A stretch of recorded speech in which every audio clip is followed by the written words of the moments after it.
Hey, we're going to take a look at the website and how to edit the site, starting with the home page here. And there isn't a whole lot that you can actually edit on the home page. Some of the elements from the home page can be edited elsewhere, and I'll show you that. But just to get you an idea of what's going on, we have the scrolling photos with links to the right place, although I don't know if I put this one in yet, so I might have to take a look at some of those links. Besides that, we have the welcome message. Now that it says you can edit it here, but really it's, as it says here, you have to edit it in the get involved or about us, and I'll show you that in a bit. You have your links out to Facebook. The schedule and the location should be on every page, and that the location goes to About Us location. So you shouldn't have to change this article at all. Alright, and then these would be the two calendars. Now you can change the title like you did for this one. I believe you can change the title of the church one, and you might have to send me a different link if for some reason it's done in the embed code that you sent me. But you might be able to just change it in the settings on calendar, or you just leave it the way it is. It's not a big deal. It does give the email instead of saying that it's the church. But it looks really good integrated here, and it's right there for everybody, so I like the way that we have that set up. So that's the main page right now. Now the About Us and Get Involved and probably Media are like the heading categories. So this would have like the same welcome message, and then sort of the various categories underneath it as like a blog layout. So you don't really have to worry about this page too much, but it is a place where you can edit the module. Now a module is different from an article, and I'll show you editing the module here. The main difference is, for some reason, you save it at the top instead of at the bottom, but you would change the text here. You can add pictures and various other things. Just keep in mind it's a module, so it's got to fit in kind of that smaller space, so it depends on how much space you want it to take up. But you would just edit what you want to say in a module and then hit save. Now if you at some point don't want to have the welcome module, you would just change that to unpublished or trashed. If it's unpublished, you'll still see it when you're logged in. If it's trashed, then even you won't see it. Speaking of logging in, that would be done here, the login. I'm already logged in, but when you get a chance to get your credentials, you log in there. As far as the subcategories, history, or any of the other ones, these are all going to behave the same, except for location I wouldn't touch unless you want to just say something at the very beginning, because there's some code in there.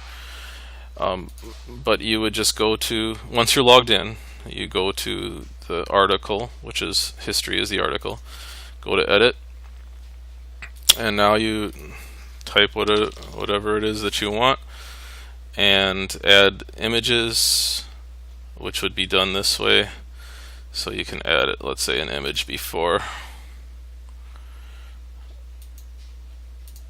I don't really have a whole lot of good images on here. These are all here. This would be more of a type of image that you might add. So you got an image, and then insert, and then you can resize it. It's best usually to pick an image that's fairly small, so you don't have to do a whole lot of resizing, and the page loads faster. And then you can also, in that, pick the alignment. So it'd be on the left hand side, and it sort of gives you a view over here of what that would look like. And for each article you can do that differently. My rule of thumb is usually on the left, and then have the margins as well. So yeah, you want to have some sort of size difference here. So that if you have it at 4, then it's pretty good. All right, so we've got that updated.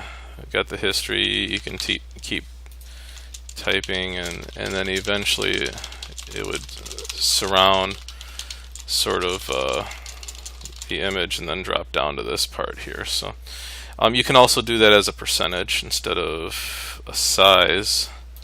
You can do like 40%, and then it would always be 40%, whether it's in a desktop or a smaller screen. And that can be useful so that you don't go way too small with an image, but it's really up to you how you want to do that. You choose save, and then it'll show up. I'm going to cancel that so we don't have to delete it later. But that's basically it. And again, you don't have to have any images at all. So history, beliefs would be the same. Staff, now that one's going to more be about the images. You probably want to do something like this, where you would have, so you'd have pastor, and maybe do an image under the pastor's name. For the pastor's name, you might want to change the style. Let's see if you want to change. I'm not sure why the style. There we go. It's not styles, but paragraph. So you might want that to be like heading 2, because heading 1 would be the staff. So heading 2 would be the pastor's name, and then you could have the bio would be under paragraph. So these types of the style for the text would be here. And generally you're going to have heading 2 and paragraph for most of it. If you want to have some more of these other ones, you can. It's just it just changes the way the wording, the text looks. Now read more would put it on a separate page. I don't know if you're going to want to do that too much, so I would leave that alone most of the time, or having separate pages. You're generally going to want it to be on one main page. This is one article that has everybody on it in the staff. Alright, and then we have under get involved, we have the same welcome message. Again, can be edited here. Also links. So it's a little bit different than the blog. We have links to the other categories that are here as well. And something like the youth ministry will be edited the exact same way. It's an article, so you'll edit it as an article.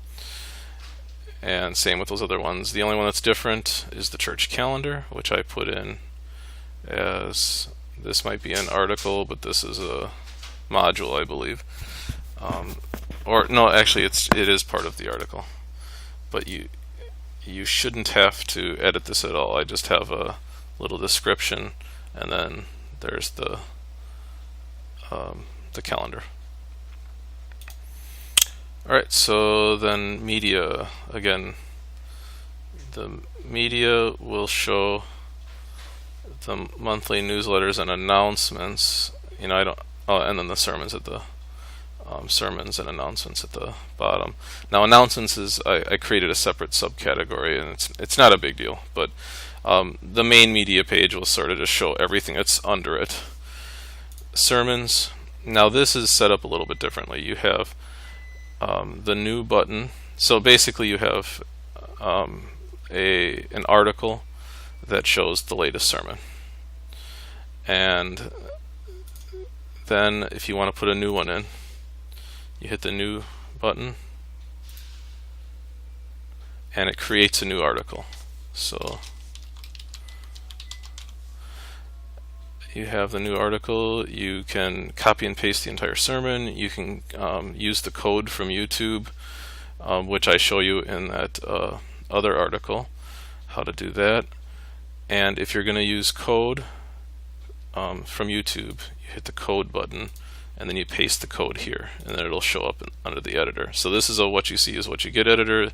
This is a code editor, and they work together. It's just you want to start with some text, hit return, add the code.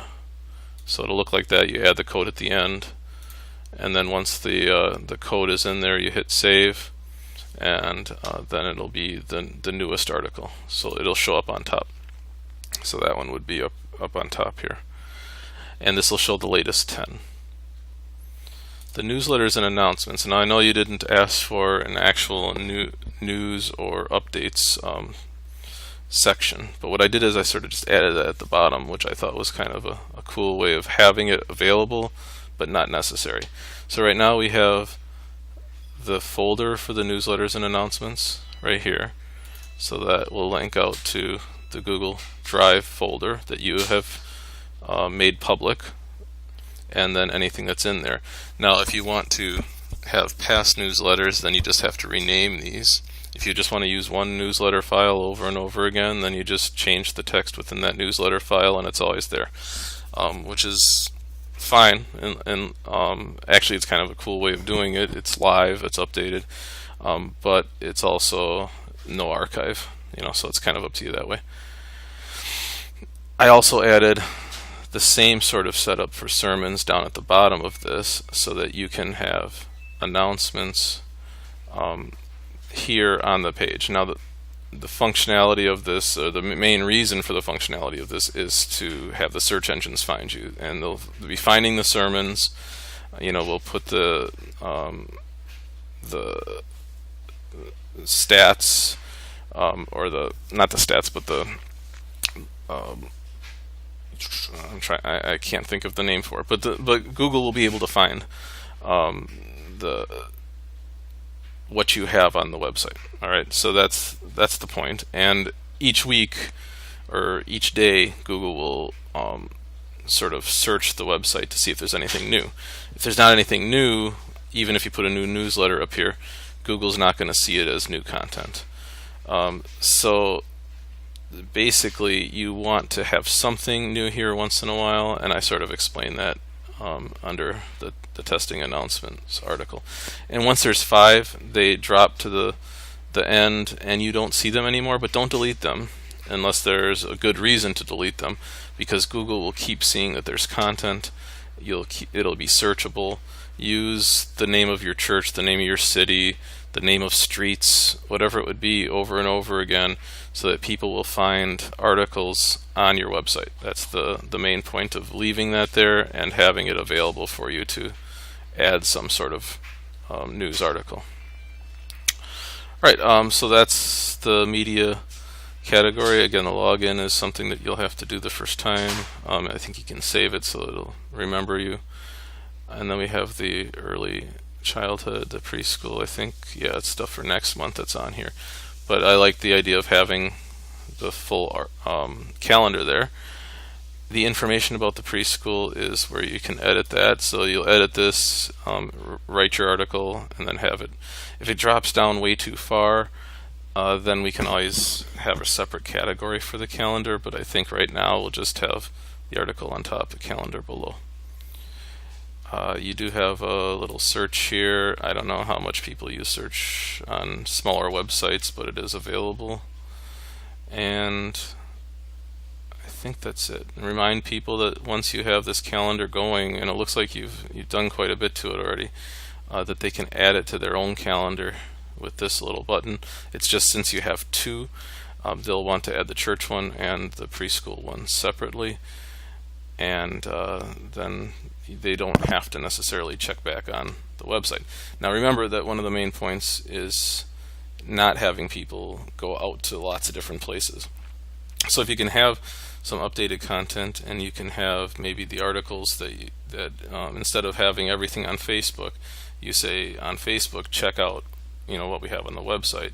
That's the best case scenario generally. So since you have mostly sermons, as it looks like you're going to be focusing on, then on the church Facebook page, say check out the latest sermon, the video sermon and direct them to the website rather than, let's say, YouTube, where you have it housed.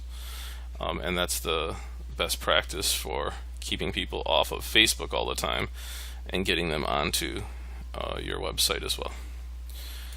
Alright, I believe that is what we have. There is as far as the home, you have the home button, and also that this one does not redirect, and it actually, I think probably from one of these you could change it if you want to try to change how that looks. Right now it's centered and it has the name of the church there, but that was just the best that I could do with the sort of the long church name. I think it shows up fairly well even on the main page, and kind of in and out with the cross that you had provided, and the colors are striking. Everything, I believe, looks pretty good with the little gray that we have added in there in places to sort of interrupt the white. So I think we're pretty much set, ready to go, and hopefully this helped you to figure out editing a bit on the page. Thanks.